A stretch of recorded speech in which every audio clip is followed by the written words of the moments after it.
¿Alguna vez te has preguntado por qué personas de fe profunda, aquellas que parecen tener todo para acertar, a veces cometen los mayores errores? ¿Y cómo, después de la caída, algunos logran levantarse más fuertes, mientras otros permanecen en el polvo de sus propias ruinas? En algún momento de la vida, cada uno de nosotros sube a la terraza de nuestras propias decisiones. Desde allí, contemplamos paisajes prohibidos que nos seducen con promesas de satisfacción inmediata. Ese es el momento en que somos definidos, no por la ausencia de tentación, sino por la respuesta a ella. ¿Qué sucede cuando el hombre, según el corazón de Dios, cede a un impulso destructivo? ¿Cómo una única decisión equivocada puede desencadenar una avalancha de consecuencias que afecta no solo al pecador, sino a todos a su alrededor? Y más importante, ¿cómo es posible encontrar el camino de regreso a la integridad después de un desvío moral profundo?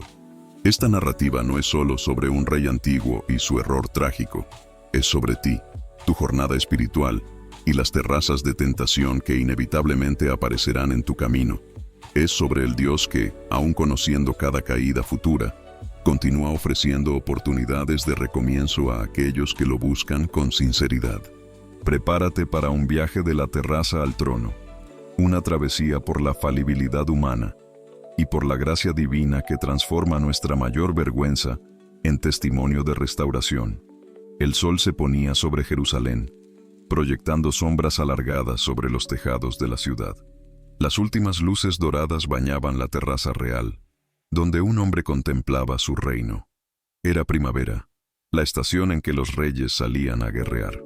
Pero este rey había elegido permanecer. Una decisión aparentemente inofensiva, pero que se revelaría como el primer paso hacia el abismo.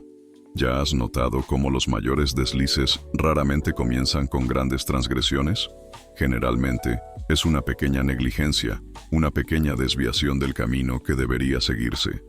Para el rey en la terraza, fue la elección de estar en el lugar equivocado, en el momento equivocado, cuando debería estar liderando a sus hombres en batalla. Hay un principio espiritual fundamental aquí. El ocio raramente es neutro para el alma. Como observó el sabio Salomón, la mano perezosa empobrece, pero la mano diligente enriquece. Proverbios 10:4. El empobrecimiento no es solo material, sino espiritual, un vacío que atrae tentaciones antes impensables. En tu propia vida, ¿cuáles son las terrazas donde te detienes cuando deberías estar en la batalla? Tal vez sea esa hora extra de navegación en Internet cuando prometiste dedicar tiempo a la familia, o los minutos robados del trabajo para satisfacer curiosidades que sabes que no edifican tu alma. Pequeñas decisiones, aparentemente inofensivas, pero que pueden alterar completamente la trayectoria de tu existencia. El rey en la terraza vio algo que no debería ver, o mejor, vio algo que, habiendo visto, debería haber desviado la mirada. Una mujer de extraordinaria belleza se bañaba, sin saber que estaba siendo observada. Y en aquel momento de vulnerabilidad mutua, de ella por estar expuesta, de él por estar desprotegido contra sus propios deseos, una decisión necesitaba ser tomada. Recientemente, científicos descubrieron que el cerebro tarda solo 0,2 segundos en ser atraído por un estímulo visual, pero se necesitan esfuerzos conscientes y continuos para desviar la atención, explica el psicólogo Dr. Martin Seligman. Este dato científico confirma lo que los antiguos ya sabían. La tentación no es pecado, pero entretenerse con ella lo es. Lo que distingue el carácter no es la ausencia de tentación, sino la respuesta a ella. En la terraza de las decisiones, todos enfrentamos elecciones que definen nuestra integridad. ¿Qué has estado haciendo en tus momentos de vulnerabilidad, cuando nadie está mirando, excepto Dios? A medida que el sol desaparecía en el horizonte de Jerusalén, la oscuridad comenzaba a instalarse, no solo sobre la ciudad, sino sobre el corazón del rey. Una pregunta simple fue enviada: ¿quién es aquella mujer? Y con esa pregunta, se inició un viaje que transformaría a un hombre de fe ejemplar en un símbolo del potencial humano tanto para el error como para la redención. En el próximo capítulo, exploraremos cómo aquella pregunta aparentemente inocente se transformó en el catalizador para una cascada de decisiones destructivas, y lo que esto nos enseña sobre el poder devastador de la racionalización espiritual. Betsabé, esposa de Urías, el hitita. Esta fue la respuesta que el rey recibió. No un nombre anónimo, sino una identidad completa, vinculada a una alianza sagrada y a un hombre que, en aquel momento, arriesgaba su vida en las líneas de frente de la batalla por su rey y nación. La información era clara, sin ambigüedades. Había un límite definido, una frontera que no debería ser cruzada. Sin embargo, lo que sucedió después revela uno de los patrones más peligrosos de la condición humana: la capacidad de justificar acciones que sabemos que están mal. ¿Has experimentado esto? Esa voz interna que comienza a negociar con tu conciencia. Solo esta vez. Nadie lo sabrá. Me lo merezco. Es el inicio de lo que los psicólogos llaman disonancia cognitiva. La incomodidad mental que sentimos cuando nuestras acciones contradicen nuestros valores y creencias. Para aliviar esa tensión, no cambiamos el comportamiento, sino que reescribimos nuestras convicciones o justificamos excepciones. El apóstol Pablo describe este proceso con precisión impresionante. Porque lo que hago no es el bien que deseo, sino el mal que no quiero hacer. Eso es lo que sigo haciendo. Romanos 7:19. Esta lucha interna no es exclusiva de las personas sin fe. Por el contrario, muchas veces es más intensa para aquellos que tienen un fuerte sistema de valores. El rey envió mensajeros y trajo a la mujer al palacio. Nota la progresión. Una mirada prohibida se transformó en una investigación, que se convirtió en una convocatoria, que culminó en una transgresión. Raramente caemos de una sola vez. En vez de eso, nos deslizamos gradualmente, una pequeña concesión tras otra. La mayor parte del mal en este mundo no es hecho por personas que eligen ser malas. Observa el filósofo cristiano C.S. Lewis. Es hecho por personas que toman decisiones cotidianas pequeñas y aparentemente inofensivas, que eventualmente se transforman en hábitos destructivos. En tu propia vida, ¿puedes identificar áreas donde has permitido pequeñas concesiones?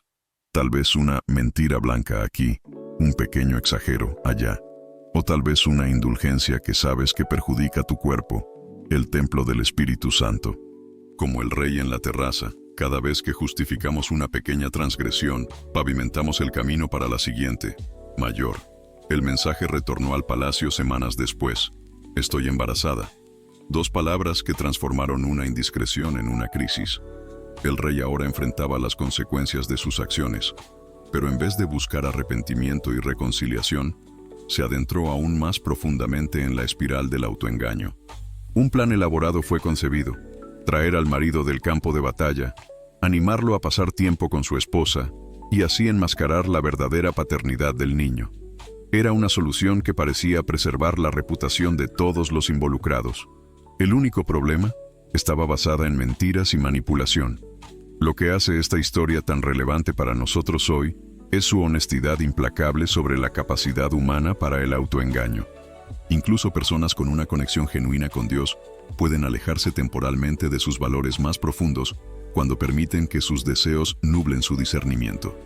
En el próximo capítulo, examinaremos cómo una solución aparentemente limpia se complicó terriblemente cuando alguien inesperado se negó a seguir el guión, y lo que esto nos enseña sobre integridad en un mundo que frecuentemente recompensa el compromiso. Urías llegó a Jerusalén, honrado por la convocatoria real, sin sospechar las verdaderas intenciones detrás del llamado.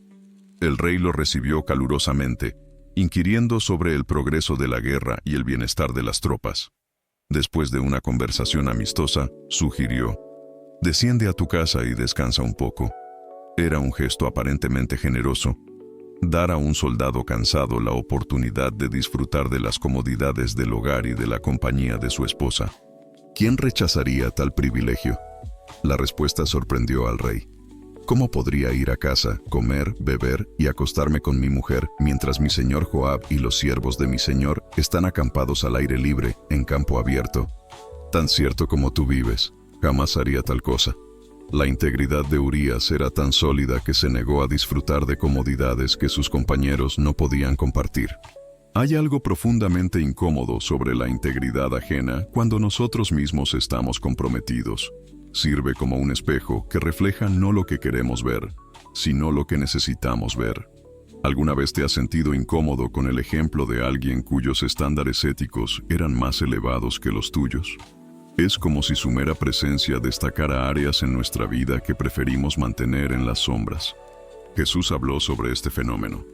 La luz vino al mundo, pero los hombres amaron más las tinieblas que la luz, porque sus obras eran malas. Todo el que practica el mal odia la luz y no se acerca a la luz, temiendo que sus obras sean expuestas. Juan 3:19-20. La integridad de Urías era una luz que amenazaba con exponer la oscuridad que ahora habitaba en el corazón del rey. En nuestro mundo actual, la integridad inconveniente raramente es celebrada.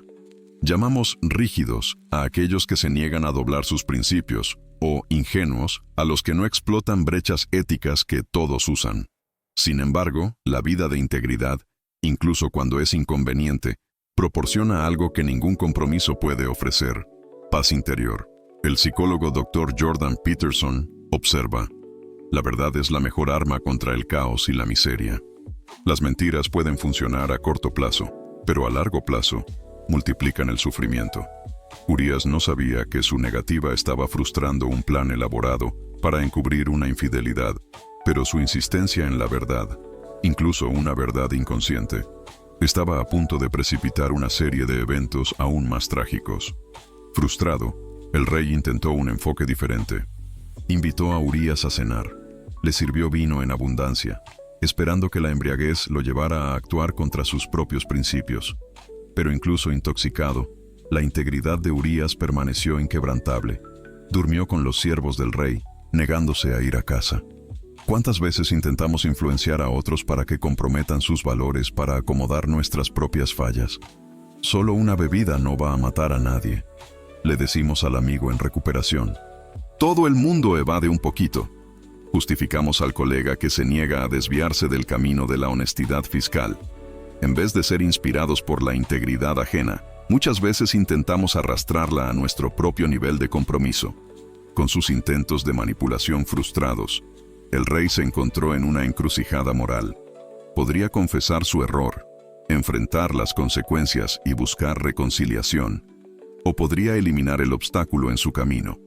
Trágicamente, eligió el último camino, una decisión que transformaría un error en un crimen y profundizaría la herida en su propia alma. En el próximo capítulo, examinaremos cómo una conciencia comprometida puede conducir a actos inimaginables, y lo que esto nos enseña sobre la importancia de confrontar nuestros errores antes de que tomen el control de nuestras vidas. La carta sellada contenía palabras que sellarían el destino de un hombre inocente.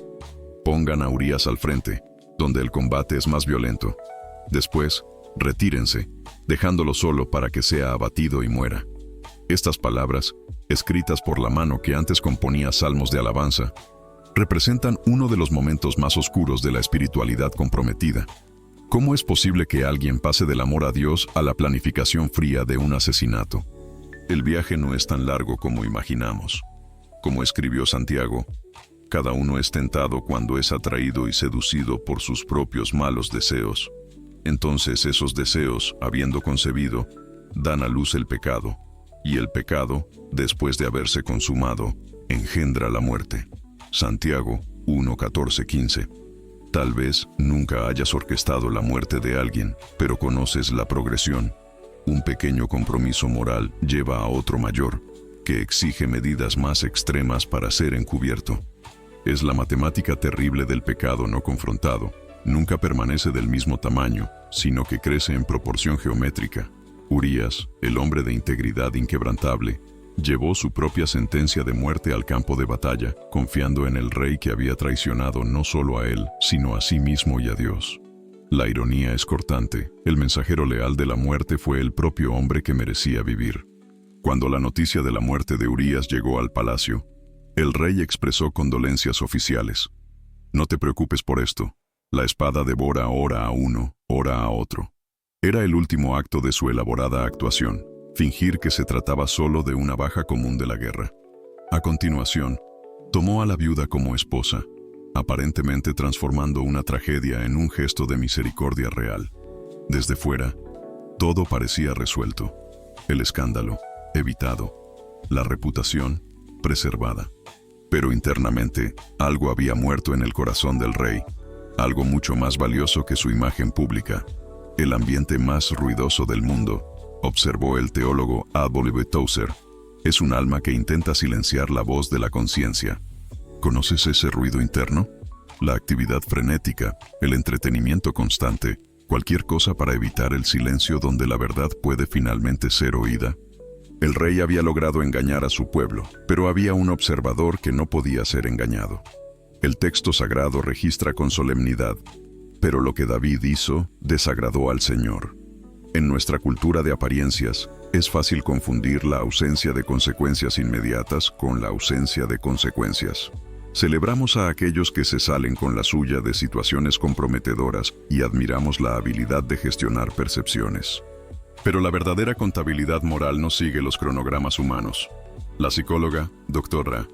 Brené Brown, observa en su investigación: podemos engañar a otros, incluso temporalmente a nosotros mismos, pero las emociones reprimidas siempre encuentran una salida, frecuentemente en las áreas más importantes de nuestras vidas, nuestras relaciones, nuestra salud, nuestra paz mental. Para el rey, la fachada de normalidad duró un tiempo, tal vez incluso él mismo comenzando a creer en su propia narrativa revisada. Pero entonces, un día, una visita inesperada llegó al palacio. Un hombre enviado con un mensaje que rompería el delicado equilibrio de la negación. En el próximo capítulo, veremos cómo un encuentro con la verdad cruda puede ser simultáneamente el momento más doloroso y más liberador de nuestro viaje espiritual, y por qué confrontar nuestras fallas es el primer paso para la curación genuina. El profeta Natán entró en la corte real con una historia que contar. 2 hombres vivían en la misma ciudad, comenzó. Uno rico, otro pobre. El rico poseía muchos rebaños y manadas. El pobre tenía solo una pequeña cordera que criaba junto con sus hijos. Ella comía de su plato, bebía de su copa y dormía en sus brazos. Era como una hija para él. El rey escuchó atentamente, sin sospechar que cada palabra era un puente hacia un confrontamiento inevitable. Un viajero llegó a la casa del hombre rico, continuó Natán, pero en vez de tomar un animal de sus propios rebaños para preparar una comida, tomó la cordera del hombre pobre y la preparó para su invitado. La indignación del rey fue inmediata y visceral. «Tan cierto como vive el Señor», exclamó, «el hombre que hizo esto merece la muerte. Deberá pagar 4 veces el valor de la cordera, porque actuó sin misericordia». Fue entonces cuando el profeta pronunció las palabras que atravesarían la armadura de autoengaño que el rey había construido tan cuidadosamente. «Tú eres ese hombre». Hay momentos en nuestras vidas cuando la verdad no llega como un susurro gentil, sino como un trueno que sacude los cimientos de nuestra existencia. Son momentos de claridad dolorosa cuando nos vemos no como nos gustaría ser vistos, sino como realmente somos. ¿Has experimentado un momento así? Cuando una palabra, un evento o un encuentro inesperado remueve las capas de justificativas que has construido alrededor de un comportamiento que sabes que está mal. Es una experiencia profundamente incómoda, pero potencialmente transformadora. «La verdad os hará libres», dijo Jesús. Juan 8:32. Sin embargo, antes de que la verdad libere, frecuentemente hiere, expone, desestabiliza, desafía no solo acciones específicas, sino la imagen que hemos construido de nosotros mismos. El filósofo y teólogo Søren Kierkegaard observó que la vida solo puede ser comprendida mirando hacia atrás, pero debe ser vivida mirando hacia adelante. El momento del confrontamiento nos fuerza a mirar hacia atrás, a ver con honestidad brutal el camino que hemos recorrido. Pero su verdadero valor está en cómo reorienta nuestro viaje hacia adelante. Para el rey, las palabras de Natán no fueron solo una acusación, sino también una intervención divina, una oportunidad para redescubrir la autenticidad que había perdido en su espiral de autoengaño. Su respuesta inmediata fue simple, pero profunda. «He pecado contra el Señor». No hubo intento de justificación. No hubo transferencia de culpa. No hubo minimización de la gravedad de sus acciones. Solo el reconocimiento claro de lo que había hecho. En nuestra cultura actual, el pedido de disculpas se ha convertido en un arte cuidadosamente coreografiado. Usamos frases como «lamento si alguien se sintió ofendido» o se cometieron errores. Tales expresiones no son confesiones, sino estrategias de relaciones públicas diseñadas para simular arrepentimiento sin asumir responsabilidad. El verdadero arrepentimiento, por otro lado, no tiene cláusulas condicionales. No busca atenuantes. Asume total responsabilidad y reconoce el daño causado. Es un acto de coraje moral que abre la puerta a algo que parecía imposible: la redención. La respuesta de Natán al rey contenía tanto justicia como misericordia. El Señor ha perdonado tu pecado. No morirás.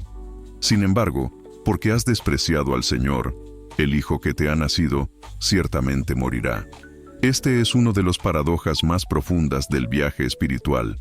El perdón divino es completo, pero las consecuencias naturales de nuestras acciones permanecen. El perdón restaura la relación con Dios, pero no necesariamente elimina los resultados de nuestras elecciones en el mundo físico.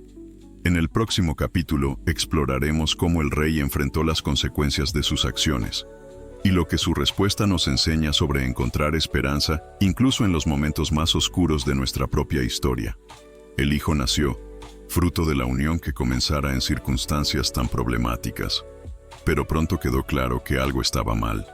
El niño enfermó gravemente, y ningún tratamiento parecía ayudar.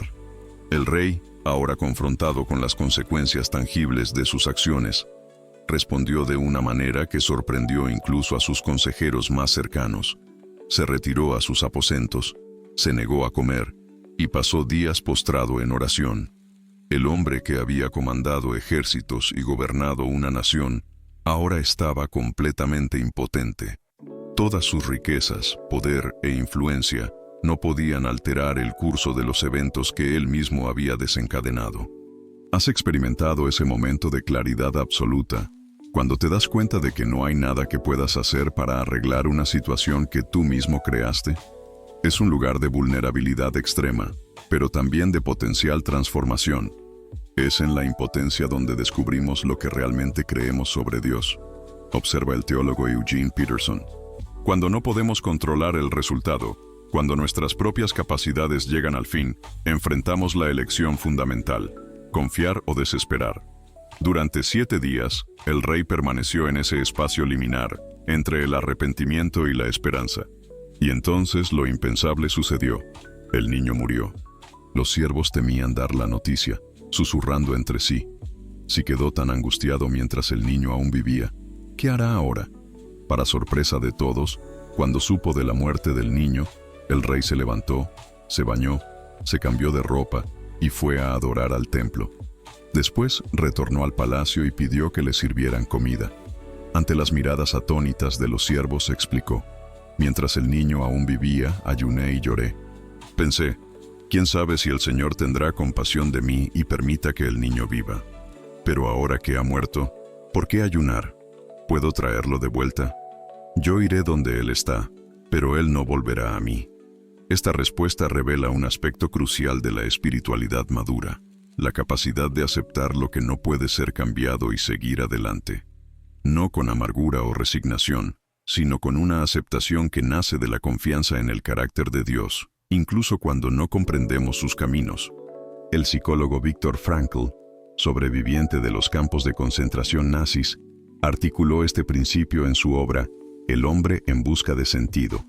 Cuando no podemos cambiar una situación, somos desafiados a cambiarnos a nosotros mismos. Este cambio interno, esta transformación de perspectiva, es el corazón de la restauración espiritual. En la misma semana en que el rey enfrentó esta pérdida personal profunda, una sequía severa comenzó a afectar Jerusalén. Los pozos se estaban secando, las cosechas marchitándose. Para muchos en el reino, esto parecía una confirmación del juicio divino. Los murmullos comenzaron a esparcirse, tal vez fuera hora de un nuevo líder.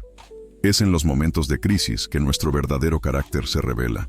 El rey podría haber respondido con autoritarismo, silenciando a los críticos y apoyándose solo en su autoridad formal. En vez de eso, eligió un camino diferente. En un acto de humildad pública, subió al Monte de los Olivos descalzo y con la cabeza cubierta en señal de luto. Allí, ante todo el pueblo, oró por lluvia para la tierra reseca. No intentó minimizar su responsabilidad por el sufrimiento colectivo, pero tampoco se dejó paralizar por la culpa. En vez de eso, canalizó su dolor hacia la acción restauradora. La verdadera restauración, escribe el pastor Timothy Keller, no ignora el pasado ni se queda atrapada en él.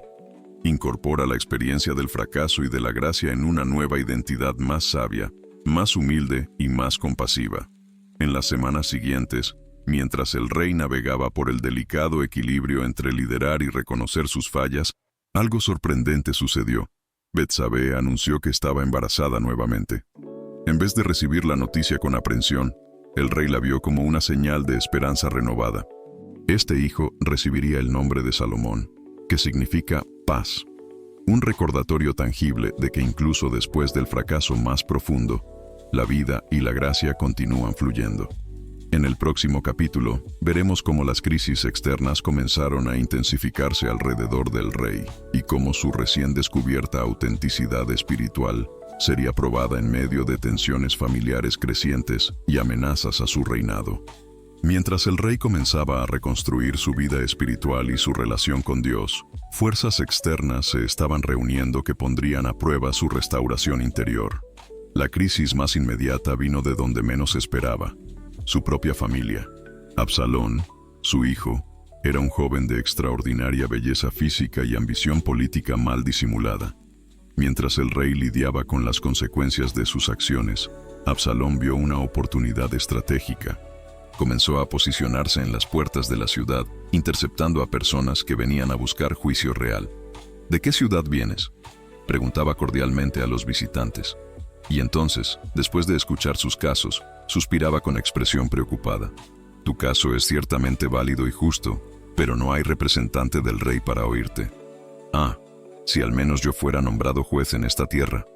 Entonces todos los que tienen alguna causa o demanda podrían venir a mí, y yo les haría justicia. Es así como comienzan las rebeliones espirituales y políticas, no con confrontaciones directas, sino con insinuaciones sutiles de que el liderazgo actual es inadecuado. Es la explotación oportunista de las debilidades reales o percibidas de aquellos en autoridad. ¿Has enfrentado este tipo de desafío? Tal vez en tu lugar de trabajo, donde un colega socava tu autoridad con críticas veladas. O en tu familia, donde tensiones no resueltas crecen silenciosamente hasta alcanzar un punto de ruptura. O incluso en tu comunidad de fe, donde divergencias sobre dirección y prioridades pueden dividir lo que debería estar unido.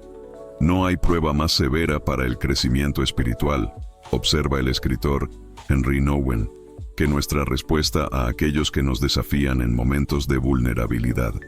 Es fácil ser gracioso cuando somos fuertes. El verdadero carácter se revela cuando somos débiles. La situación del rey era particularmente compleja porque la amenaza emergente era, en parte, consecuencia de sus propios errores. Su autoridad moral había sido comprometida por sus acciones, creando un vacío que otros ahora intentaban llenar. Este es el efecto dominó del compromiso ético. Raramente afecta solo al transgresor. Al mismo tiempo, las tensiones políticas aumentaban. Las tribus del norte, tradicionalmente resentidas con la centralización del poder en Jerusalén, comenzaban a demostrar simpatía por Absalón. La legitimidad del rey, antes incuestionable, ahora era públicamente debatida en los mercados y sinagogas. En medio de estas presiones crecientes, el rey encontró un aliado improbable en Mefiboset, el hijo discapacitado físico de su antiguo amigo Jonatán. Mefiboset vivía bajo la protección real, un arreglo que el rey había establecido años antes por lealtad a su fallecido amigo. Ahora, esta conexión se mostró providencial. He observado las cosas desde la perspectiva de quien vive en los márgenes, dijo Mefiboset durante una conversación privada. Cuando estás quebrado, como yo, aprendes a ver lo que otros no ven. Absalón ofrece perfección, pero tú ofreces algo más profundo: la autenticidad de alguien que cayó y se levantó. Esta perspectiva ofreció al rey un vislumbre de cómo su propio viaje a través del fracaso podría, paradójicamente, enriquecer su capacidad de liderar. Su caída no necesitaba ser solo una mancha en su legado. Podría convertirse en la base para un liderazgo más compasivo y emocionalmente inteligente. El psicólogo especialista en liderazgo, Jim Collins, llama a esto liderazgo nivel 5. Aquel que combina humildad personal con férrea determinación profesional. Los líderes que han experimentado fracasos significativos frecuentemente desarrollan una resiliencia y una sabiduría inaccesibles a aquellos cuyo viaje ha estado marcado solo por éxitos. A medida que las lluvias finalmente comenzaron a caer después de meses de sequía, el rey vio una oportunidad de reconexión con su pueblo. Partes de Jerusalén habían sido dañadas por las aguas torrenciales, especialmente en los barrios más pobres. En un gesto sin precedentes para un monarca, se unió personalmente a los esfuerzos de reconstrucción, trabajando lado a lado con albañiles y carpinteros. Un rey que usa sus propias manos para reconstruir las casas de sus súbditos, comentaban las personas, tal vez pueda reconstruir también una nación. Esta acción pragmática tuvo un impacto que ningún discurso podría alcanzar. Recordó al pueblo los orígenes humildes del rey como pastor y guerrero, antes de que la vida en el palacio lo distanciara de las realidades cotidianas. Más importante, demostró que estaba dispuesto a participar en la restauración colectiva, no solo a ordenar que otros la realizaran. ¿Has percibido cómo los momentos de crisis pueden convertirse en oportunidades para redescubrir valores fundamentales que tal vez hayan sido oscurecidos por la rutina o por el éxito? A veces, necesitamos perder algo precioso para valorar adecuadamente lo que aún tenemos. Durante el trabajo de reconstrucción, el rey compuso un nuevo salmo, no en sus cámaras privadas, sino en la obra, cubierto de polvo y sudor. Este cántico de arrepentimiento y esperanza se esparció rápidamente entre el pueblo. Ten misericordia de mí, oh Dios, por tu amor. Por tu gran compasión borra mis transgresiones. Lávame de toda mi culpa y purifícame de mi pecado. Crea en mí un corazón puro, oh Dios, y renueva dentro de mí un espíritu estable. Pronto, voces de toda Jerusalén se unían en esta oración de renovación. Era como si el rey hubiera articulado un anhelo colectivo por un nuevo comienzo, no solo para él, sino para toda la nación. Sin embargo, no todos celebraban esta aparente recuperación. El general Joab, que había ejecutado las órdenes contra Urías, observaba los desarrollos con creciente inquietud. Él poseía un conocimiento que podría destruir al rey, y eso le daba un poder peligroso que comenzaba a ejercer en los asuntos militares y políticos. En el próximo capítulo examinaremos cómo la restauración interior del rey sería probada por confrontaciones externas crecientes, y lo que su respuesta nos enseña sobre transformar enemistades en oportunidades para la gracia y reconciliación. El Festival de la Pascua atraía peregrinos de todas las regiones de Israel a Jerusalén. Las calles rebosaban de visitantes, los mercados pulsaban con actividad, y el aire estaba impregnado con el aroma de corderos siendo preparados para el sacrificio ritual. En medio de esta celebración de liberación nacional, el rey enfrentó un encuentro que probaría profundamente su transformación espiritual. Durante una recepción oficial para líderes tribales, un hombre fue presentado. Mi señor, este es Quilab, hermano de Urías, el hitita. Ha venido de Belén para la celebración. El nombre cayó como una piedra en el estómago del rey. Era como si el pasado que intentaba redimir súbitamente ganara un rostro y una voz. Quilab no sabía de la conexión entre el rey y la muerte de su hermano. Con sincera gratitud agradeció al monarca. Su generosidad para con la viuda de mi hermano ha sido extraordinaria, Majestad. Nuestra familia estará eternamente agradecida por haberla acogido después de nuestra pérdida.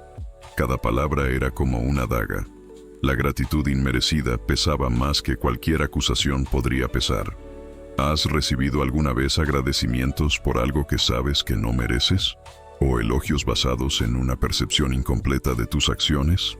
Hay pocos malestares más agudos que ser honrado por algo que secretamente nos avergüenza. El psicólogo Carl Jung denominó este fenómeno confrontación con la sombra, el momento en que aspectos de nosotros mismos que intentamos negar u ocultar son forzados a la luz de la conciencia. El encuentro con el yo sombra, escribió Jung, es uno de los portales más estrechos, y pocos lo atraviesan sin gran costo. Para el rey, aquel momento representaba una elección crucial: continuar la actuación de benevolencia real, aceptando agradecimientos que no merecía, o arriesgarlo todo con un acto de confesión y transparencia. Sorprendiendo incluso a sus consejeros más cercanos, pidió hablar con Quilab en privado. Lo que se dijo en aquella conversación nunca fue registrado completamente, pero testigos relataron que vieron a ambos hombres saliendo de la cámara privada horas después, con ojos enrojecidos de llanto, pero con un notable sentido de paz. Uno de los principios espirituales más transformadores, observa el rabino Jonathan Sachs, es que la curación frecuentemente requiere que retornemos precisamente a los puntos de nuestro mayor dolor y vergüenza. No para revisar el trauma, sino para reescribir su significado en nuestras vidas. Este principio resuena en las palabras del apóstol Pablo. En todas las cosas Dios actúa para el bien de aquellos que lo aman. Romanos 8:28. Nota que el texto no dice que todas las cosas son buenas, sino que Dios puede trabajar a través de ellas para producir algo bueno, frecuentemente de maneras que jamás podríamos anticipar. Mientras tanto, en otra parte del palacio, Betsabé ganaba nueva dimensión en la narrativa. Lejos de ser solo una víctima de las circunstancias o un objeto de deseo real, emergió como una consejera perspicaz en asuntos de Estado. Su conocimiento de las tradiciones y leyes israelitas impresionaba incluso a los sacerdotes más experimentados. La adversidad revela capacidades que la prosperidad oculta, reflexionó el rey durante una reunión de consejo en que Betsabé ofreció una solución creativa para un conflicto tribal. Esta dimensión inesperada de su carácter trajo una perspectiva importante. Las personas no son simplemente lo que nuestras acciones hacen de ellas, sino seres complejos con potenciales que frecuentemente permanecen invisibles hasta que circunstancias extraordinarias los revelan. Esta comprensión más profunda de la humanidad comenzó a informar el estilo de liderazgo del rey. Donde antes podría haber visto súbditos para comandar, ahora veía individuos con historias, dolores y capacidades únicas. Su propia experiencia de fallo y restauración había expandido su capacidad de empatía y discernimiento. La presencia creciente de Betsabé en los círculos de poder, sin embargo, generó tensiones con otras esposas reales, particularmente Mical, hija del antiguo rey Saúl. Ella no tiene linaje real, argumentó Mical ante las damas de la corte. Su influencia sobre el rey es inapropiada. Estas tensiones domésticas reflejaban divisiones políticas más amplias que se formaban en el reino. La legitimidad contestada de la unión del rey con Betsabé se convirtió en metáfora para cuestiones más amplias de sucesión e identidad nacional. En tu propia vida, ¿has notado cómo los conflictos personales frecuentemente reflejan cuestiones mayores que estamos enfrentando? ¿Cómo las tensiones en nuestras relaciones pueden reflejar batallas internas sobre identidad, propósito y valores? Nuestra curación personal, escribió el monje Thomas Merton, nunca es completamente personal. En la misteriosa economía de Dios, nuestro viaje espiritual siempre tiene implicaciones para las comunidades a las que pertenecemos. A medida que el Festival de la Pascua llegaba a su fin, una noticia inesperada trajo tanto esperanza como aprensión al palacio. Betsabé estaba embarazada nuevamente.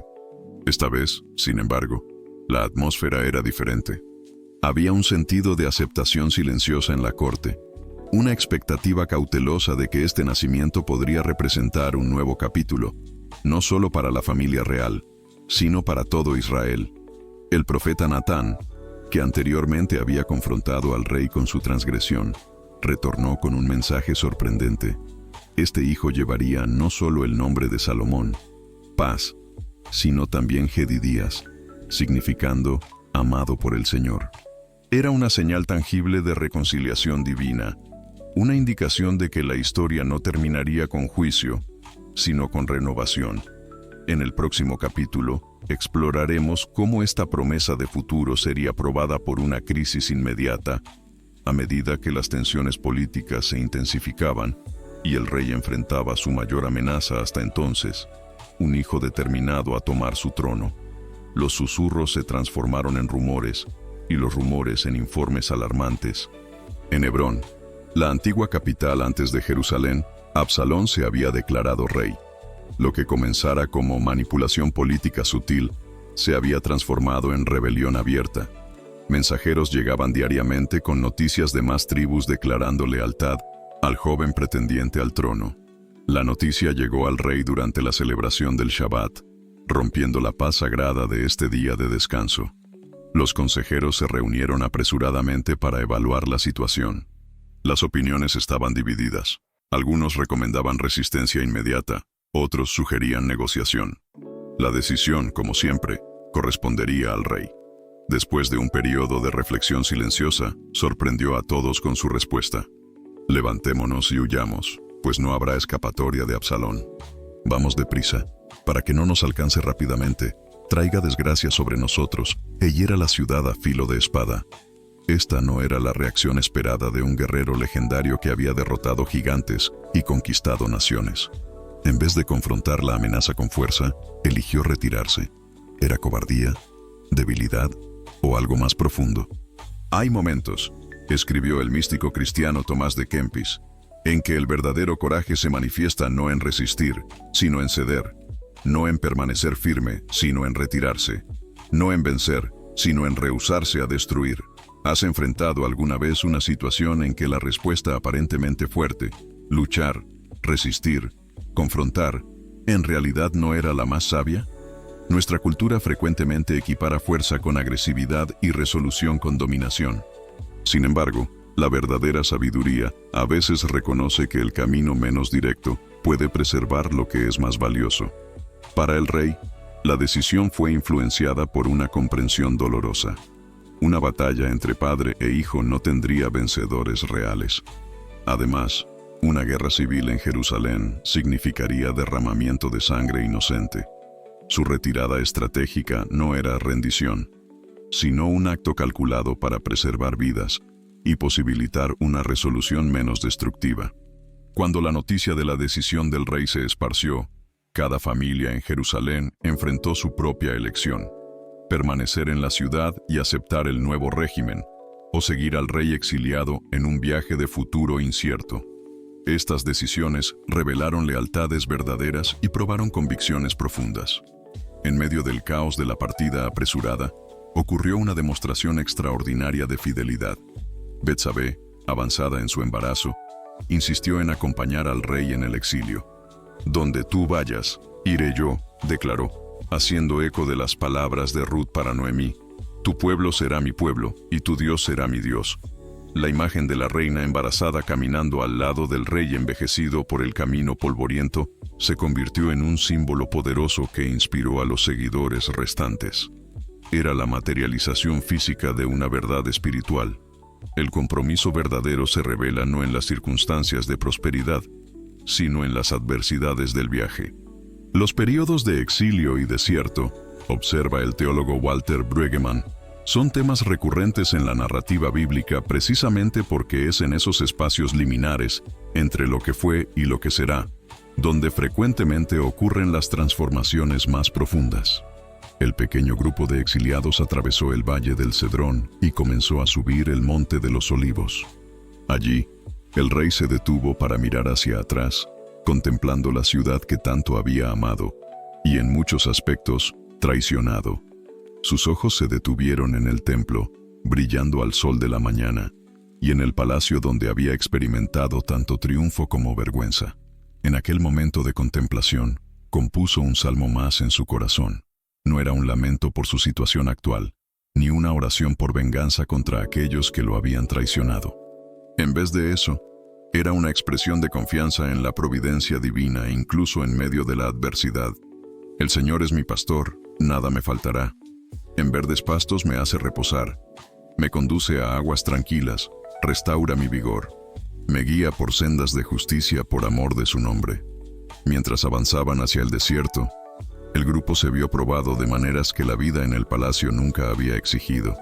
La escasez de alimentos, la necesidad de buscar refugio, la vulnerabilidad continua a ataques.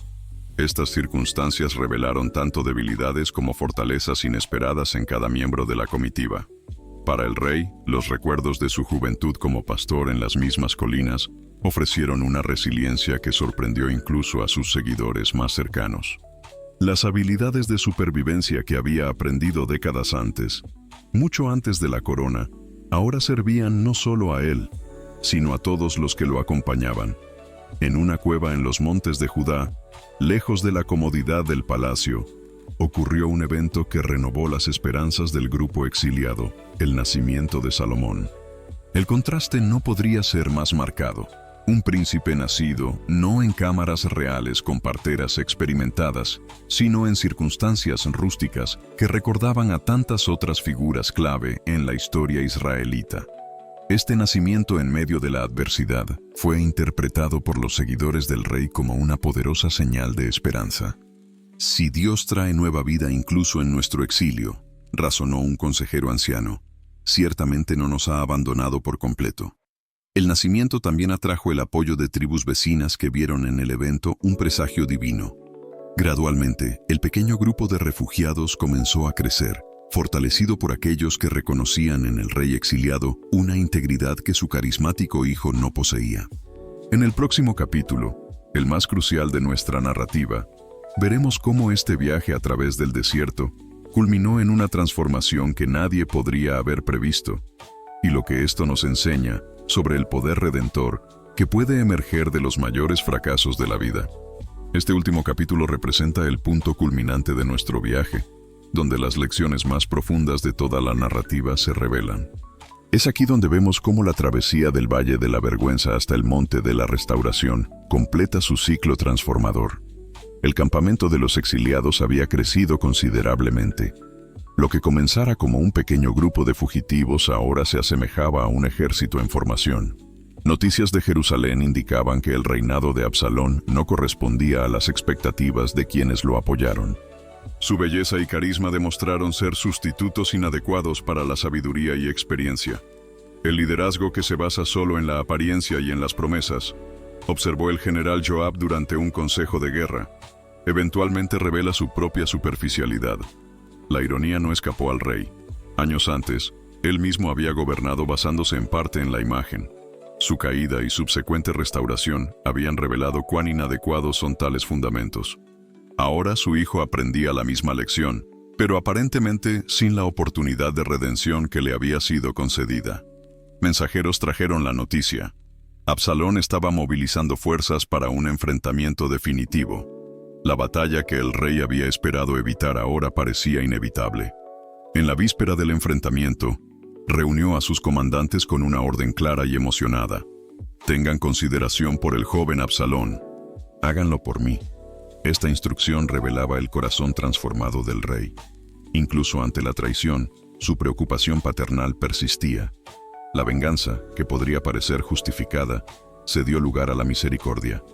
El psicólogo cristiano Dr. Henry Cloud observa: el verdadero perdón no es la ausencia de justicia, sino la presencia de compasión, incluso cuando la justicia es necesaria.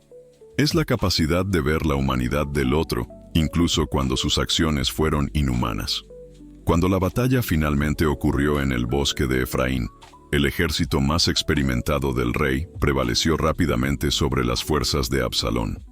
El bosque cobró un precio más alto que las espadas, como frecuentemente sucede cuando la naturaleza se convierte en escenario de conflictos humanos. En medio de la confusión de la batalla, ocurrió el evento que el rey más temía. Absalón, cabalgando para escapar, tuvo sus largos cabellos, símbolo de su vanidad, atrapados en las ramas de un roble. Suspendido entre cielo y tierra, indefenso, fue encontrado por soldados leales al rey. A pesar de las órdenes explícitas de salvarlo, Joab, el pragmático general, vio una oportunidad de terminar definitivamente la rebelión. 3 dardos en dirección al corazón de Absalón, y la amenaza al trono estaba eliminada. Cuando la noticia llegó al rey, su reacción no fue de triunfo, sino de duelo profundo y sincero. Hijo mío Absalón, hijo mío Absalón, ¿quién me diera haber muerto en tu lugar? Absalón, hijo mío, hijo mío. Este lamento paternal, aparentemente incongruente con la victoria militar, desconcertó a los soldados que habían arriesgado sus vidas por la causa real. El general Joab confrontó al rey directamente. Hoy has humillado a todos tus hombres. Amas a quienes te odian y odias a quienes te aman. Este momento representa una de las tensiones esenciales del viaje espiritual maduro. Cómo equilibrar justicia y misericordia, responsabilidad y perdón, consecuencias y compasión. El rey había aprendido a través de su propio viaje que la vida raramente se reduce a elecciones binarias simples. La verdadera sabiduría habita en los espacios entre extremos, reconociendo la validez de perspectivas aparentemente contradictorias. Nuestra cultura, observa el filósofo contemporáneo David Brooks, frecuentemente nos presenta falsos dilemas. Debemos ser fuertes o compasivos, ambiciosos o éticos, prácticos o idealistas. La verdadera madurez reconoce que los O pueden transformarse en I. Podemos incorporar cualidades aparentemente opuestas en una personalidad integrada. El retorno a Jerusalén después de la victoria no fue triunfal como podría esperarse. El rey insistió en una entrada discreta, sin celebraciones grandiosas. Nuestra nación necesita curación, no más divisiones, explicó. Cada celebración de victoria es un recordatorio de la derrota para alguien. Esta sensibilidad a las heridas colectivas demostró un liderazgo que había evolucionado más allá del ejercicio del poder hacia la administración de la reconciliación. El rey, que una vez vio sus necesidades y deseos como prioritarios, ahora comprendía su papel principalmente como sanador de fracturas sociales y facilitador de la armonía comunitaria. En los meses siguientes, el reino gradualmente recuperó su estabilidad. El joven Salomón crecía bajo la orientación atenta de ambos padres, absorbiendo lecciones que moldearían el tipo de gobernante que llegaría a ser. Betsabé, cuyo viaje había sido tan extraordinario como el del rey, se convirtió en una consejera respetada cuya influencia se extendía mucho más allá de los límites tradicionales del papel de reina. Un día, al pasar por la terraza donde toda la saga comenzara, el rey se detuvo para contemplar la vista. La ciudad debajo estaba nuevamente próspera, las cicatrices de la rebelión gradualmente desapareciendo bajo nuevas construcciones y renovaciones. Su mirada se detuvo en el lugar donde, años antes, había visto a Betsabé bañándose, el momento de decisión que desencadenara tanto sufrimiento y, paradójicamente, tanta transformación. Los lugares de nuestras caídas, reflexiona el teólogo Frederick Buechner, frecuentemente se convierten en los espacios sagrados de nuestro renacimiento. No porque el pecado sea una bendición disfrazada, sino porque la misericordia divina consigue extraer belleza de los escombros de nuestras vidas fragmentadas. En una decisión simbólica cargada de significado, el rey ordenó la construcción de un pequeño jardín memorial en el lugar exacto donde Urías había caído en batalla. No era un intento de borrar el pasado, sino de honrarlo, reconociendo que nuestra historia, incluyendo nuestros fallos más dolorosos, moldea quienes nos convertimos. Cerca del fin de su reinado, en un momento de reflexión rara con sus consejeros más cercanos, el rey articuló lo que había aprendido en su extraordinario viaje. He comprendido que Dios no nos usa a pesar de nuestras heridas y fallos, sino frecuentemente a través de ellos. Nuestros lugares quebrados, cuando se los entregamos a Él, se convierten en canales de compasión y sabiduría que nunca podríamos haber adquirido en una vida de perfección intacta. Esta narrativa sobre un rey antiguo y su viaje de caída y redención nos invita a una reflexión profunda sobre nuestro propio camino espiritual. Tal vez tú, como el rey, hayas subido a la terraza de las decisiones y hecho elecciones que desearías poder deshacer. Tal vez cargues el peso de consecuencias que parecen imposibles de superar. O tal vez estés actualmente en el Valle de la Restauración, intentando reconstruir lo que fue dañado. Donde quiera que estés en tu viaje, las lecciones de esta historia permanecen relevantes. Primero, reconoce que todos somos vulnerables a comprometer nuestros valores más profundos cuando permitimos que el autoengaño oscurezca nuestro discernimiento. La vigilancia espiritual no es paranoia, sino sabiduría proactiva. Segundo, entiende que el verdadero arrepentimiento no es solo lamentar las consecuencias de nuestras acciones, sino aceptar completa responsabilidad por ellas. Es en el espacio de esa honestidad radical donde la verdadera transformación comienza. Tercero, recuerda que las consecuencias de nuestras elecciones frecuentemente permanecen incluso después de que el perdón sea concedido. La gracia no elimina los resultados naturales de nuestras acciones, pero nos capacita para navegar por ellos con dignidad y propósito renovado. Cuarto, percibe que tus mayores fracasos, cuando son entregados a la economía redentora de Dios, pueden convertirse en fuentes de las más profundas conexiones con otros. Tus cicatrices pueden convertirse en puentes para aquellos que enfrentan luchas similares. Finalmente, y más importante, confía en que el Dios que conocía todas tus caídas, antes incluso de crearte, todavía tiene un propósito para tu vida. Tu historia no termina con tu peor error, a menos que elijas esa conclusión. El teólogo alemán Jürgen Moltmann escribió: "El Dios que juzga es también el Dios que justifica. El Dios que condena el pecado es el mismo Dios que perdona al pecador". Esta comprensión transformadora está en el corazón de la buena noticia que impregna toda la narrativa bíblica. No somos definidos por nuestros momentos más oscuros, sino por la luz que elegimos seguir después de ellos. Que tú, como el rey de esta historia, encuentres el camino de la terraza al trono. No un trono de orgullo o poder secular, sino el trono de la integridad restaurada y del propósito redimido. Tu viaje de caída y redención puede convertirse no solo en tu testimonio personal, sino en un faro de esperanza para otros que aún están encontrando su camino de regreso desde la oscuridad.